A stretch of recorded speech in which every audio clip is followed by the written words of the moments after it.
Variety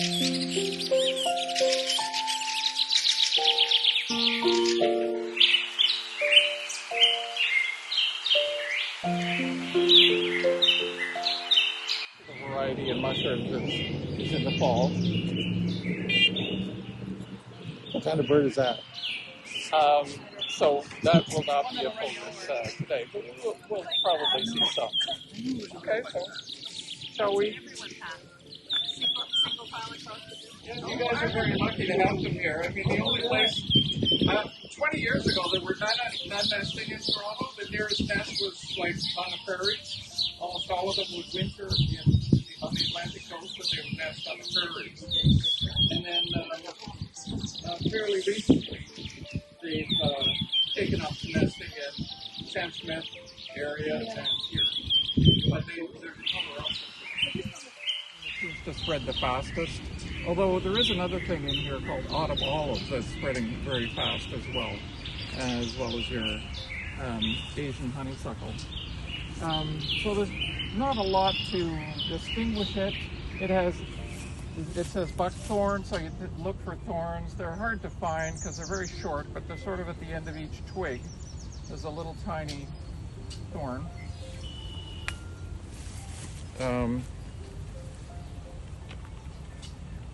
The thorn is in there. Okay.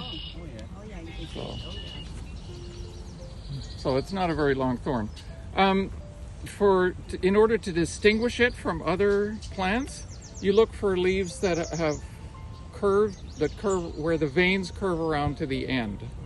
And there's another kind of plant that does that, and it's called dogwood, but the dogwoods have their leaves opposite. So on a dogwood, these two leaves would be coming out from opposite sides of the stem. This one can be confusing though, because it's close to, usually most of the things are either opposite or alternate. And when they're alternate, they're very regular, you know, one here, one here, one here, one here. But this one, they're sub-opposite. So they're not, like these two are almost opposite. Bigger range than any other tree in North America, all the way up to the tree line and down here. The aspens are the ones that always have a smooth bark, usually right down to the ground or close to the ground. When they're young, they're smooth. Lots of trees have smooth bark a lot of because we know the climate is getting warmer, and we figure these Carolinian trees will do well as the climate gets warmer. And as a butterfly enthusiast, I kind of like it because there's a couple of kinds of butterflies that if they ever get as far north as Toronto, they gravitate to this tree because it's what they lay their eggs on.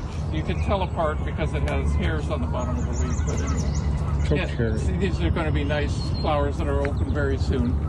But all the other cherries have bloomed already. It's in the same family. This one is called Viburnum lantana. It's a European viburnum. And there's quite a few different kinds of viburnum, including lots of native ones. So why they had to plant a European one, I don't know. What's the flower? Except where they've been treated.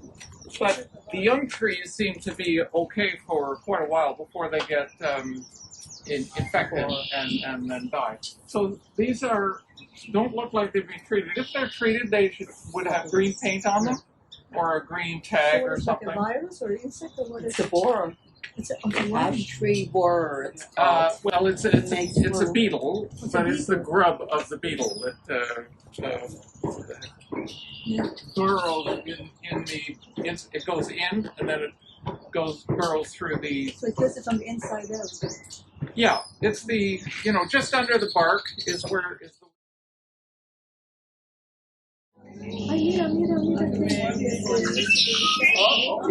Company. Says. If you look at a birch now at this time of year, you won't see last year's palms. They disintegrate. So are there birds that have quite the white part on it? Will that become white? Well, no, this is not a birch, but it's in the birch family. Oh. So this is an alder, and there's a number of different kinds of alders. In Toronto, they're pretty, I think, entirely European. But up north, and not very far north, Toronto Field Naturalists has nature reserves north of Uxbridge, and they have in one place it's pretty much a sea of native alders. But we only go there in winter because otherwise we get stuck in the mud.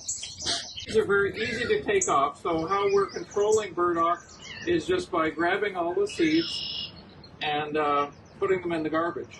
Right, because you don't want So I to urge leave you them on the to- ground because they'll plant themselves. Very easy. Mhm. And if your hands are full, you can just Yeah. cut there over the winter and then distribute pollen in the spring. This one is a bit late compared to some of them. So this is hornbeam. So I think this is the native one. The native one we call musclewood because if you look at the bark, it's not just cylindrical twigs. They have like ripples in them, like mussels. But there is a European one which is pretty similar.